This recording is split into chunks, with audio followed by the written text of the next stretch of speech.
সরে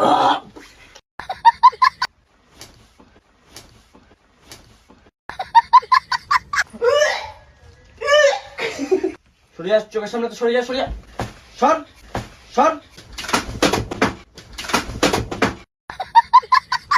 আরে দেখ সলিড গু, দেখ কোন জায়গায় কোনো ভেজাল নেই। সলিড ট্যাঙ্কের থেকে তুলে নিয়ে আইছে।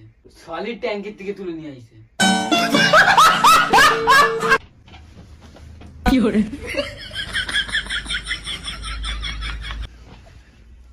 করে so hello guys, welcome to our YouTube channel. তোমরা সবাই কেমন আছো? আশা করছি তোমরা সবাই ভালো আছো। আজকে আমি আর আমার মা তোর মাথার উপরে প্র্যাঙ্ক করতে চলেছি। তোমরা সবাই থাম্বনেল দেখে তো বুঝে গেছো কি নিয়ে প্র্যাঙ্কটা করবো। তো আমাদেরকে প্রতিবার করে, আমার উপরে করে, হয় মার উপরে করে, হয় বাবার উপরে করে। এবার আমরা ওর উপরে করব। তোমরা তো সবাই জানো যে আমার দাদা বলেছে আর প্র্যাঙ্ক শুট করবে না, কিন্তু তাও আমি তোর মাথার উপরে এখন একটা প্র্যাঙ্ক শুট করে রাখি। ও যদি ইচ্ছা হয় ছাড়বে, নাহলে ছাড়বে না। আর যদি ও ছাড়ে তাহলে তোমরা দেখতে পারবে, আর যদি ও না ছাড়ে তাহলে তোমরা দেখতে পারবে না। এই যে রোহিত সতীন আমাদেরকে বুদ্ধিটা দিল, এই ক্যামেরাম্যান, এই এখন ক্যামেরা ধরে দিচ্ছে।